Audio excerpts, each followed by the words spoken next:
You're comfy? Make yourself at home. Welcome to Can You Put Me on Guest List? Thank you so much. I'm so happy to be here today. It's so nice to see you. I'm going to put the sponge on your mic properly. How are you? I'm great, thank you. With this crazy weather, sun, rain.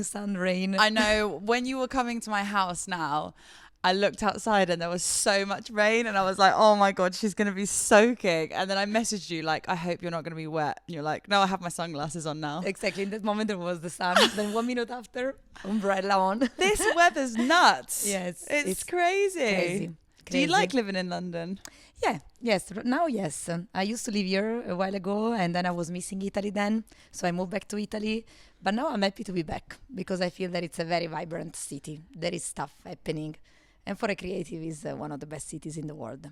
Do you think that living in London has really helped boost your career? 100%. Really? Everything, all the big things that I've achieved or that have changed my mindset are coming from London, including getting a nice music culture. Really? Yes. Yeah, of course. Of course, yes. So where are you from originally? I'm from Milano, Italy. Nice. Yes, and Milan is a city of fashion. It's not much music. Of course, there are things happening around music. Yeah. But London is, a place where you can really find a lot of interesting stuff. Yeah.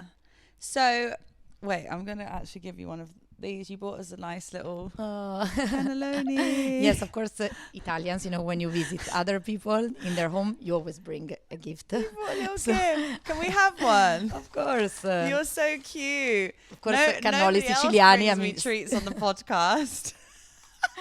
Cannoli siciliani. Yeah, there are 3, flavors: pistachio, vanilla, and chocolate. So you choose.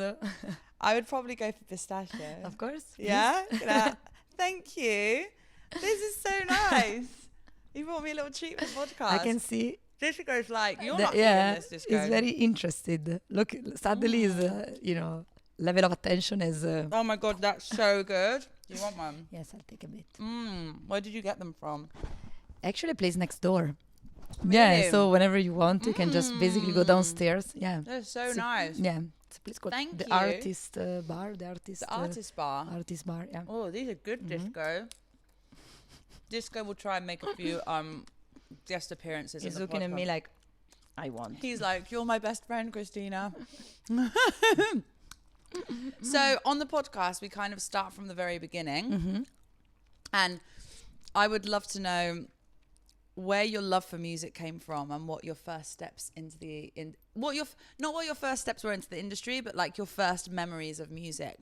First memories of music. Well, yeah. So I come from it's very difficult to eat.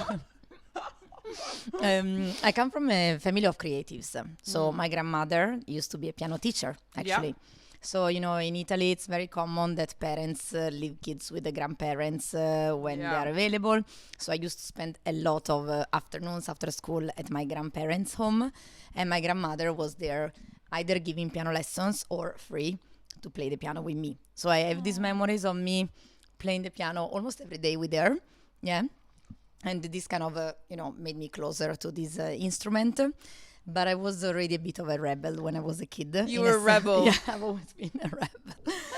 Yeah, in a sense that I didn't want to learn to read scores. So she was singing the notes, so I would either memorize them or play things by ear. Yeah. So that's, that's how I started, the kind of music journey. Because I actually did read somewhere in an interview with you once that you're like, you can play anything, like...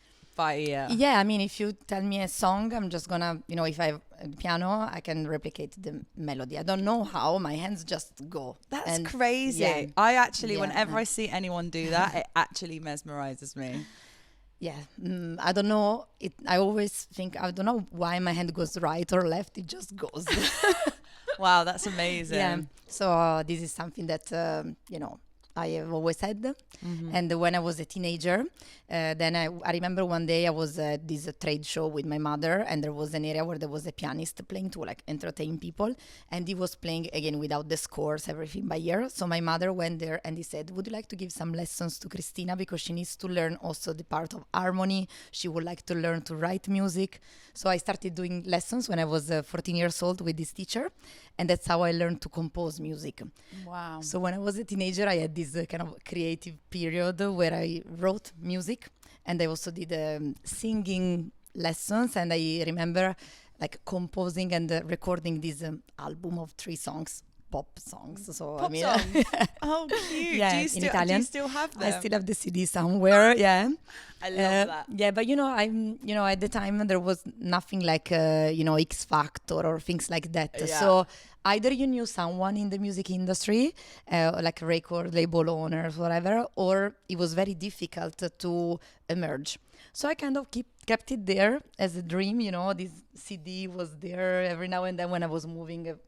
I was finding it, but I just left the idea of being a musician and an artist there on the side. And then I moved to London. This was like a long time ago. I was 18 years old. And then I remember I was doing, like an office job during the week. And in the weekends, I was doing another small, job just to get, some money. And also I was attending a course of music production, electronic music production. Yes, I was always there. This thing of music and composing music was always there.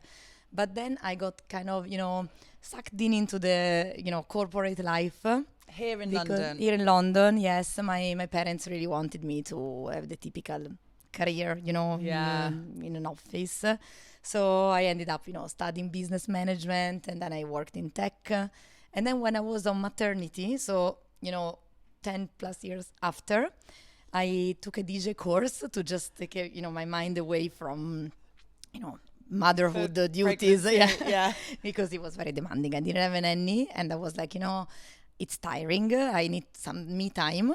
So that's when I started the DJ course here in London. And that's when I said, listen, there is something about this that is always, pulling you back. Yes. Yeah. So now I'm just going to do everything I can to kind of, be able to do this. Yes. Full time. So since then, 7 years went by, and I was doing this, having a kid also, but on the side. And then last year I decided to leave my, full-time office job. Last year. Only last year? Yes. Wow. Yeah, it was last May. Yeah. Do you know what I think is crazy? That most women like leave their DJ career, well, not leave it, but like their pregnancy and becoming a mother kind of is put to one side, but you like became a mother and got pregnant, and then it happened for you. Yes, it's like the I've other way always around. been a DJ, while being a mother, Yeah. which is different. Yeah. So I'm always trying to help other women to show that it's possible to do both. I love You can that. be a DJ and a mother, yes. And also, if you are a DJ, you shouldn't be scared of the idea of becoming a mother. Clearly, you need to have a bit, of organization and support. My husband is supporting me, first of all, mentally in all of this, and secondly, also now he's helping me a lot when I'm away. He's spending time with our daughter. So definitely that helps so much. But yes, it's not impossible. Like I always make the example of my mother-in-law. She's a doctor, and she's always been working night shifts and traveling for conferences. Yet, she had a kid, my husband. Yeah.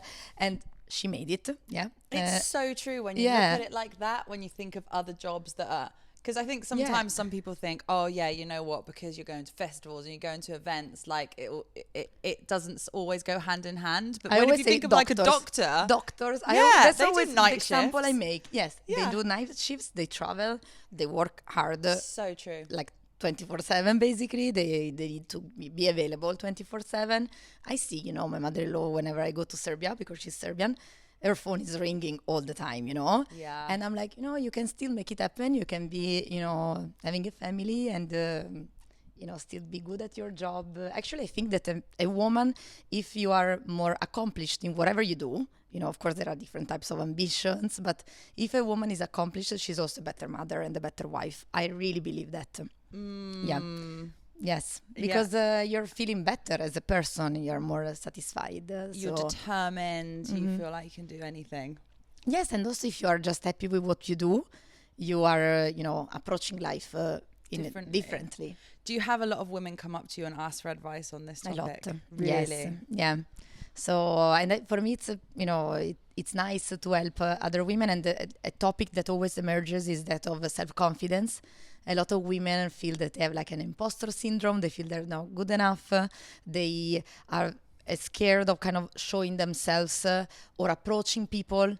Men are generally different. I don't want to generalize because there are also a lot of people that I'm helping who are, males, and they are kind of, need help on self-confidence. But females generally, they have this tendency to be like, less self-confident. And I'm kind of trying to support there. And I'm creating a sort of a small community of females helping each other. I love this conversation because I have had people say to me in the past, well, if you want to have kids, like, what are you going to do? Are you going to give up work? Are you...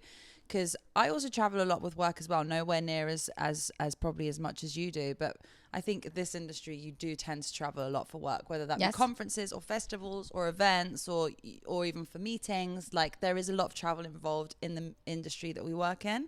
And I do think that there is, I think a lot of people from the outside, I mean, not everyone, but I have been asked that quite a few times before. Like, oh, what are you going to do? Like, if you want to have kids. I mean, don't get me wrong. You need to compromise on things. Of course, so clearly during the last years, I've compromised, things that were not 100% necessary. I would not do them.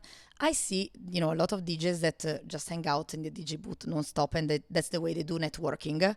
I didn't have much that opportunity because I had to spend a lot of time with my daughter, But still, I have made the most of specific moments, like key conferences or specific events where I really wanted to be because that's my vibe, Yeah. And that's when I kind of prioritize them. And this is where I lack of self-confidence myself. I'm not, it's difficult for me to say it, but I do, because many people think I'm super, self-confident from what they see maybe on my socials. But I really have put an effort into going to approach people when I would see them, in person, at conferences, again, at events, because this was my only opportunity to show that I existed. Yeah. And then to showcase my talent, I've used also, social media, SoundCloud, released a lot of music, and done a lot of projects. And this slowly has, all contributed to help me grow. And that was my only way as a mother, not able to travel non-stop and to, go to afters and things, that DJs normally do. And I still do it, but very selectively. So, yeah. I think you kind of said the key word there, which is prioritizing. Exactly. You know, as you said, you can't go to everything, and probably not necessarily want to go to everything To be honest, I've realized that it's better like that. 100%. I don't want to be going to afters all the time anymore. You can't be going everywhere all the time. Also because, to be honest, I think it actually played a nice role, this stuff that I couldn't be everywhere, because people kind of saw that I was there when it really mattered and not just, she's there again, How many people do you see that, this guy or this girl was there? No, like literally. And you're like, it's... Me and my friend were talking about it yesterday, like there's nothing against this because we've all been there at that point, but when it was Paradise closing last week, it was a Paradise closing on the Wednesday, and then it was the Paradise afters on the Thursday, and then it was Thursday night Solid Grooves, and then Friday daytime the Solid Grooves afters. And I literally saw people that went to all four things, and I was like, how do you do it? Well, I know how you do it. And it's always the same people. I mean, I look, what's happening. I see, Instagram stories, videos. And I'm like, again, those people. I mean, they are, clearly they have, let's call it a competitive advantage, even if I don't compare myself to them. In a sense that they're there.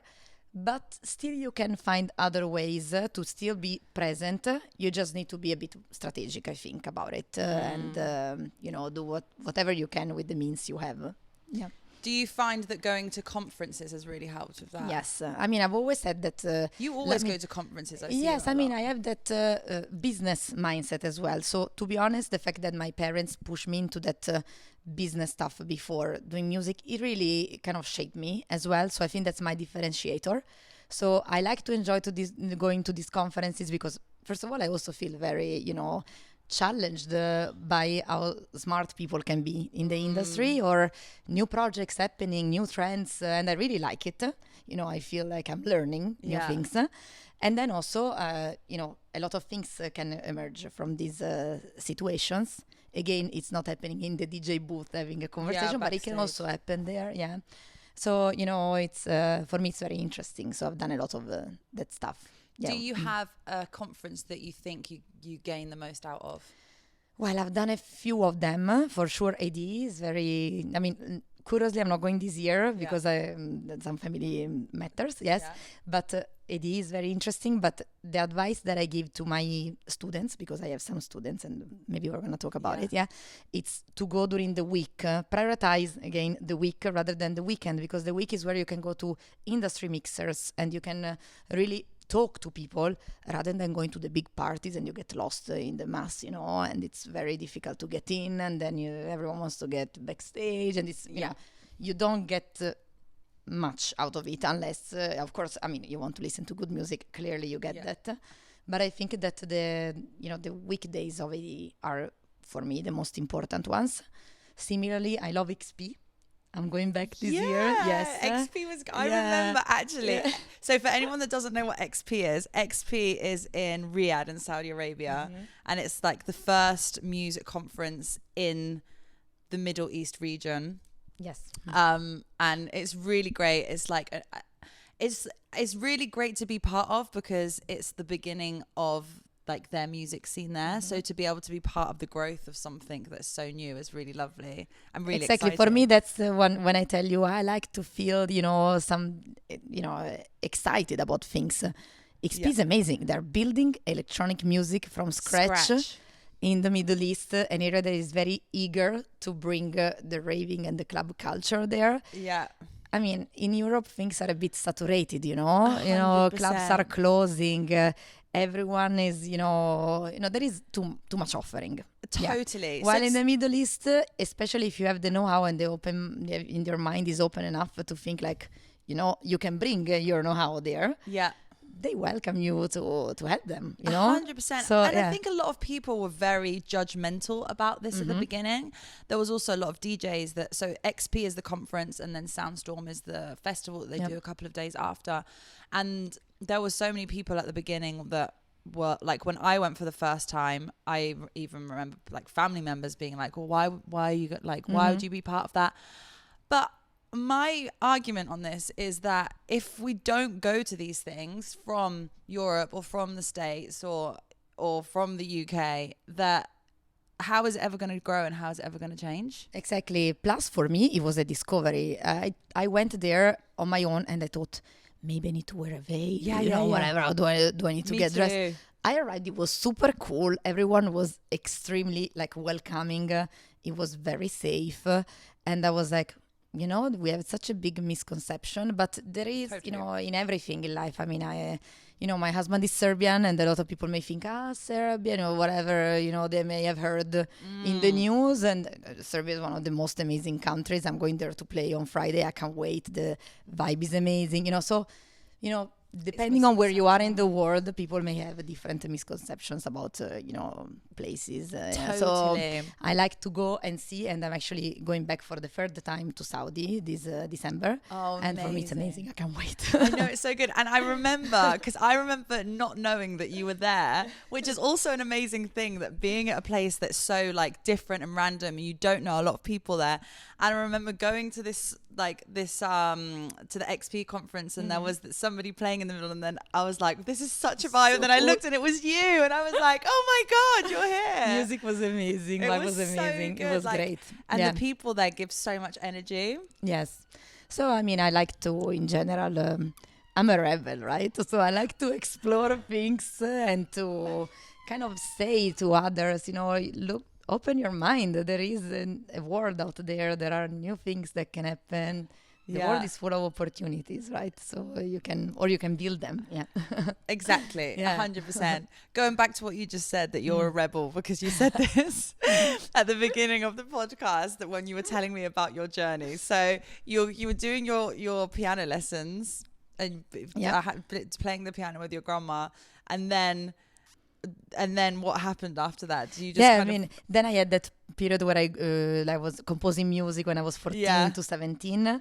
And then, we are 3 kids. I have me, my sister, and my brother. And I was the only one that said, I'm leaving. I'm going out. Going out. So everyone, from Milan would be like, Milan is, the mentality is, very Milanese in a sense that people would say, Milan is amazing. You are, 2 hours away from Portofino, 2 hours away from the mountains, from the Alps, 1 hour away from Lake Como. AKA, you have no reason to leave this city. And me, of course, Mama, Daddy, I'm leaving. Wow. So I came here when I was 18. Yeah, so you were super young, really, when you left the country. Yes, and that's where I discovered that there is a world. I remember, of course, I went to a club because I've always been a clubber. I remember going to a club the first week with some friends who were here. And I was surrounded by people from all over the world. And I was like, how is it possible that there are people from all over the world in this city? I'm so used to go out only with Italians, to only speak Italian.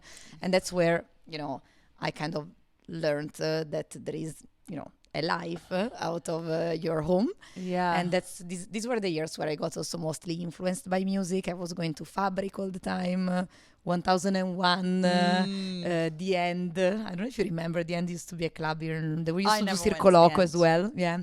The Egg, all these kind of clubs. And that's where I got, fell in love even more with electronic music. And I was like, this is my thing.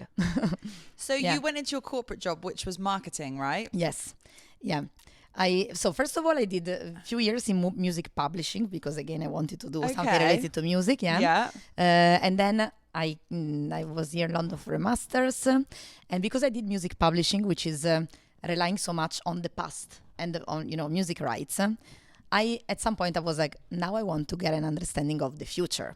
So I came to do my master's again here in London, and I was like, now I want to study media communications, which is my kind of one of my passions.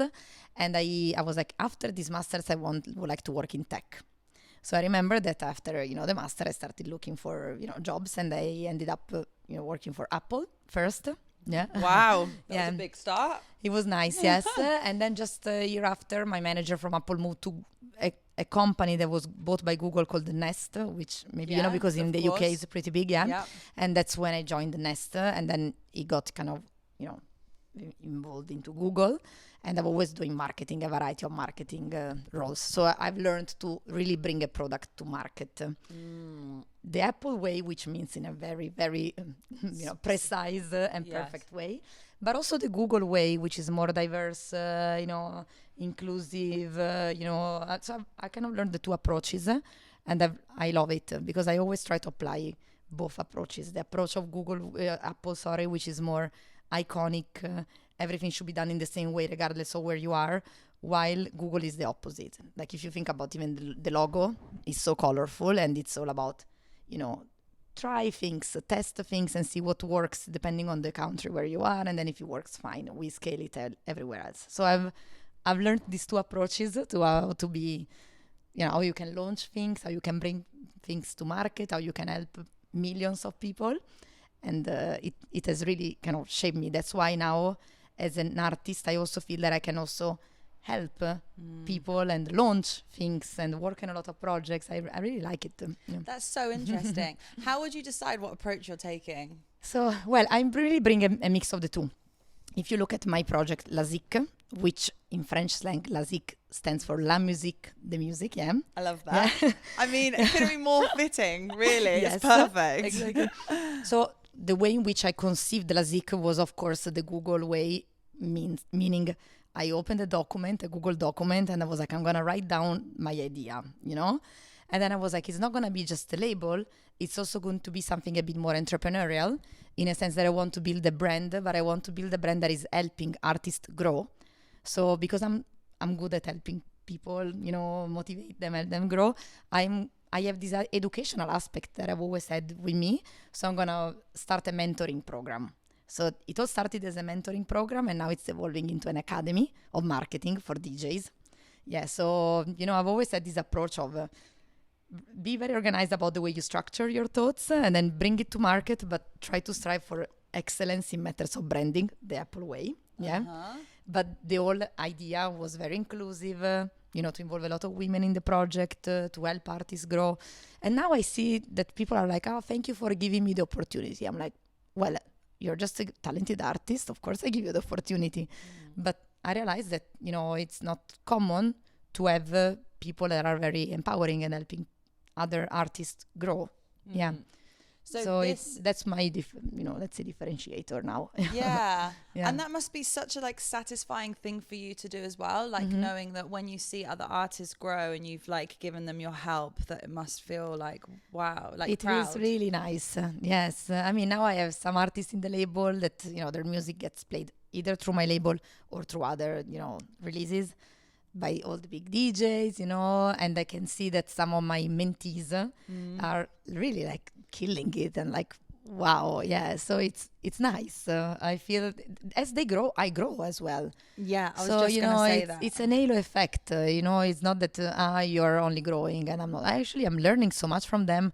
I feel my profile is slowly growing, and now people come to me. They're like, can you help us with marketing? Can you help us with branding? I'm consulting on marketing some clubs in Ibiza as well. So I'm working also with the respected institutions. Yeah. Because throughout time, by helping others and letting them grow, I've also probably grown myself. 100%. Yeah. Everything is all connected, isn't it? Yes.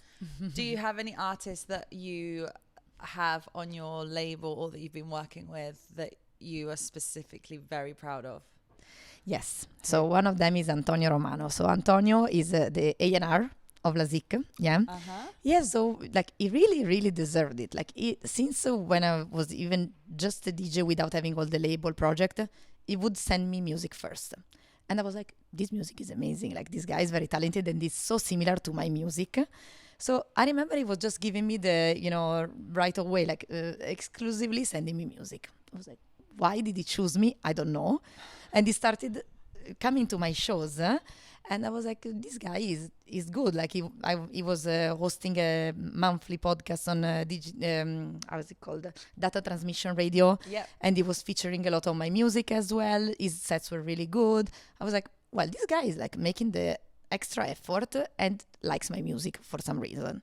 So when I started the label, I was like, listen, would you like to be, to helping me on the A&R, informally, you can listen to some music and you can tell me if it's a good fit. And throughout time, he has been releasing music, and I mean, Capriati has been playing all of his tracks all summer. Wow. Yeah, he's getting support from all the big DJs, and he, of course, released on my label. We have a showcase in 3 days, and he's gonna play, and all of that, and that's the most important thing. In a year where he had a very, very dangerous car accident last year. Oh my God. Yeah, so he's still, he needs to walk with how do you call them? Crutches. So he's gonna come to the show and play with crutches. Yeah, but his resilience is amazing, and I'm really proud of him. Yeah. So yeah, and still yesterday he told me, I can't believe you're giving me this opportunity. No, you deserve it. That's so nice, yeah. And also just such a humble, down to earth person. Yes. So I really want to continue working with him if he wants, of course. Yeah. And I really wish him the best, and I can see that he's growing. The big DJs support him, so he deserves it. Oh, that's so nice when you find people like that to work with, though, as well, isn't it? Yes. And as you said, working with somebody like that also helps you grow in so many other ways. 100%. I mean, the music of my label has also, been played by big DJs, also because it's thanks to the great artists that want to release the music on my label. My label is new, so I also see it the other way around. I'm like, instead of sending it to big labels, you are kind of prioritizing my label. So I really esteem you for that, and I'm thankful for that. So I want to help you, and I'll do my best to promote the music and to involve you in the showcases. Yeah. So Lazic is the label and also the name of the academy. Yes. Tell me more about that. Yeah. So initially, the whole mentoring part was called Mentor Zik. Okay. Yes. But then I was like mentoring to me, and I discussed that also with a good friend of mine, Andrea from She Said So. Oh, I love Yes, Andrea. yeah, she's amazing. I was like, mentoring should be something that is, people should not pay for it. It should be free.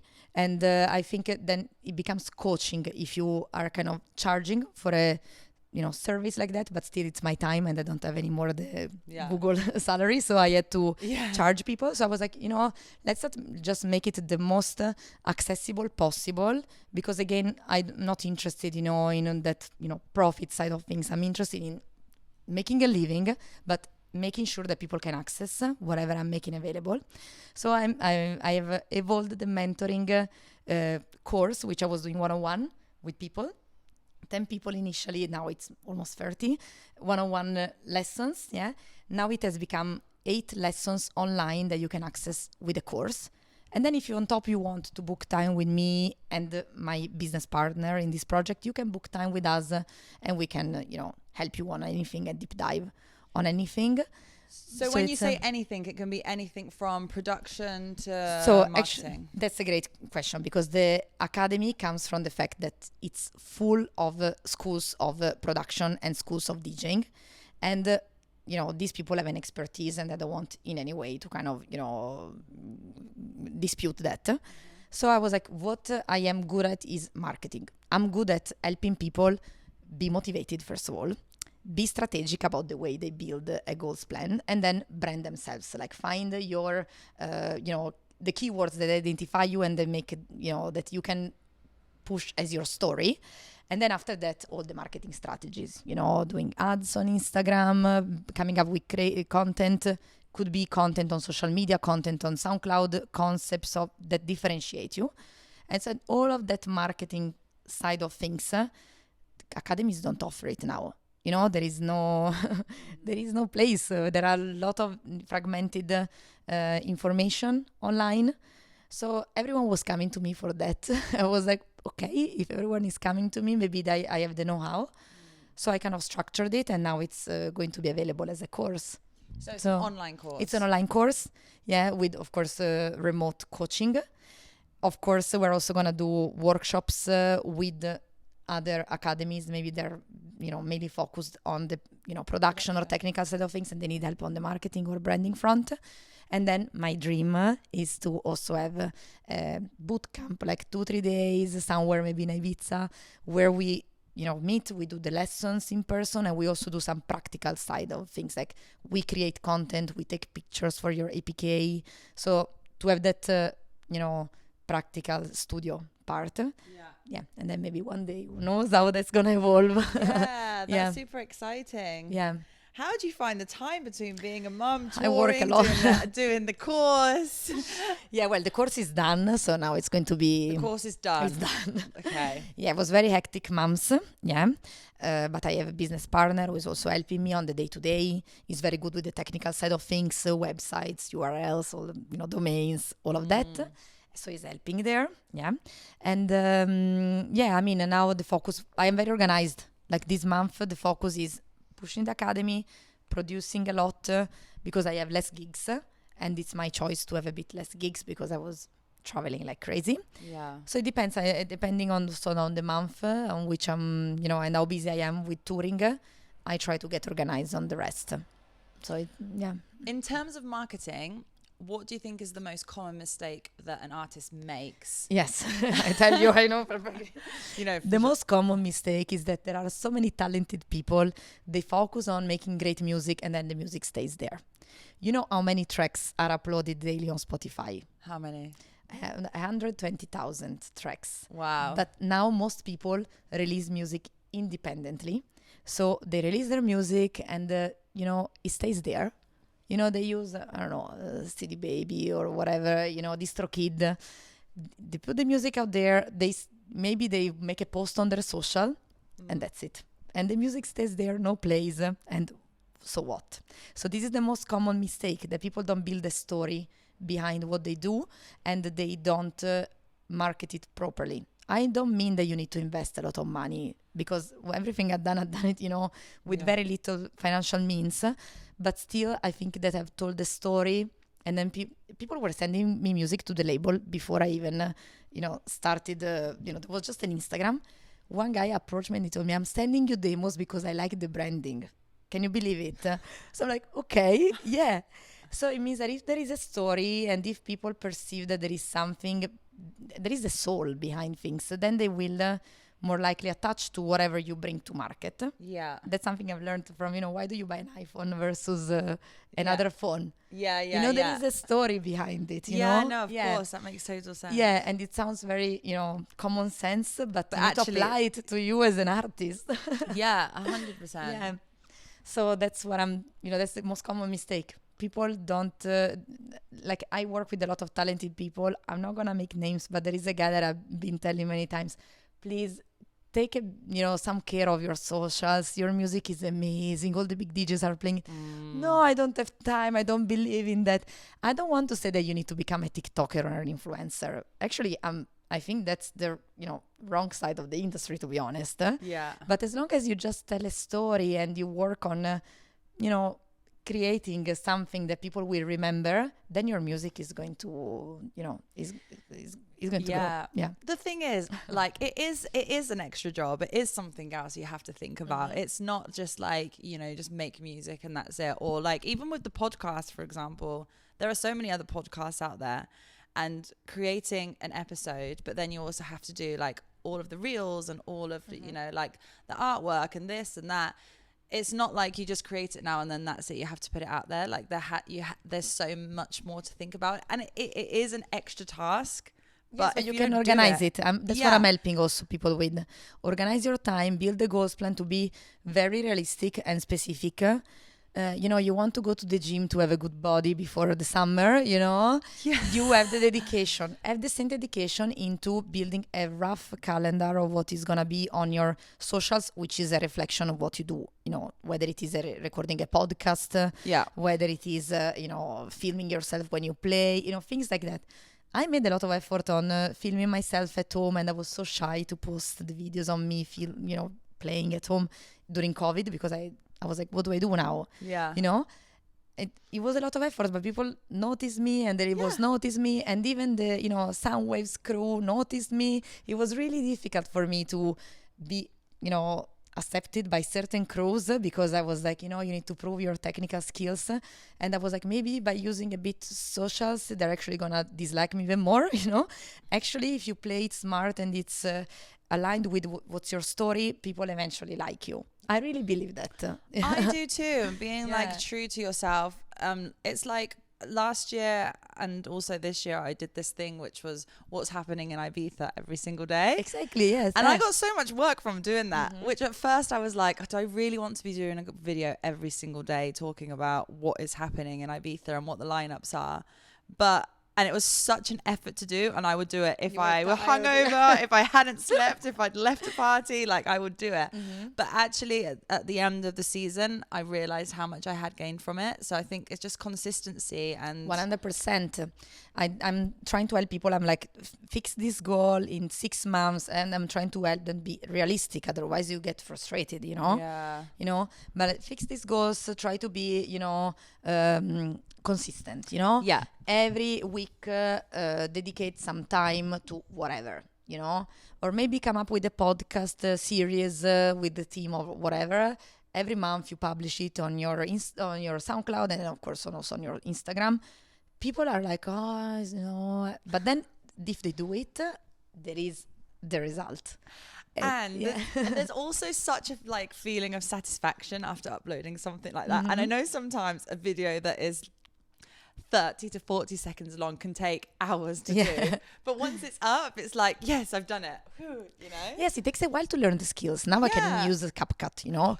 I was like, oh my god, CapCut. Oh my god, it's the best thing ever. For me it's actually quite easy, and I'm helping other DJs to learn to use CapCut. And the more you do it, you're gonna test things, the Google way. Some things are gonna go terrible, some things are gonna go very well. You nail them, and then you just do things this way.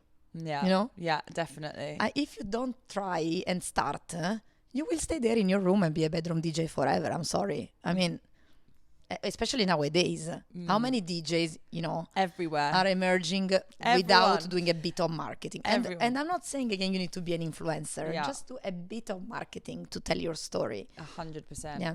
And also, what you just said about CapCut, I was going to say the same, that there are so many tools now that you can use.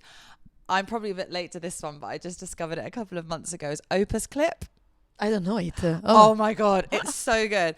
Okay, so basically you upload the video and then through AI, it picks out the most interesting spots for the audience that you have. And it ranks it. So it'll say like 95% out of 100 will find this this clip interesting. And then it will go down like 80%, 75% this one, 65%. But then it clips it for you. And then it turns it into a reel and puts these really cool captions over it. And it's just like, wow, your video's done. Well, actually, I also, invite everyone listening to this podcast, just ask, ChatGPT or Gemini. I mean, coming from Google, I sometimes use Gemini. Yeah, you can just ask, hey, please, can you, whatever, ChatGPT, can you run an analysis of my Instagram profile and write some recommendations of what I could do better? And it's crazy. It writes you like in a few seconds. It tells you, you could do, I don't know, a vinyl giveaway because you are a vinyl DJ, or you could do this kind of activity. It's crazy. And it's in a few seconds you get some advice about how you could. I'm going to do this right now. Is that true? It's true. Yes. Wow. I've actually sent it to, Antonio, this producer who was helping me with the A&R for Lazic. This is I so sent it to him interesting. because, I also mentored him with all these marketing topics, and he's improved a lot. Like I can see that he's, whatever he does, whatever projects he does are, have improved massively. I also sent him his analysis. I'm going to say, how do I improve? Yeah, you should provide curious. the handle. Yeah, you should say, can you please suggest, some can you run an analysis of, I mean, this maybe. Yeah, you see, it provides you some. What? That's crazy. Maybe the more specific you are in the question you ask, but behind the scenes content. Engage your audience, leverage Instagram stuff. Use more hashtags. I actually never use hashtags. That's true. Yeah. Make your bio clear and direct. You see, this is the basics, and I'm sure that you have these very, taken care of. But most DJs, you go and their bio is like, how do I contact you? Where is your link What's tree? your name? I just say, do you have any PK? First, calls we normally do with my students. Do you have any PK? Do you have a bio? Do you have professional pictures?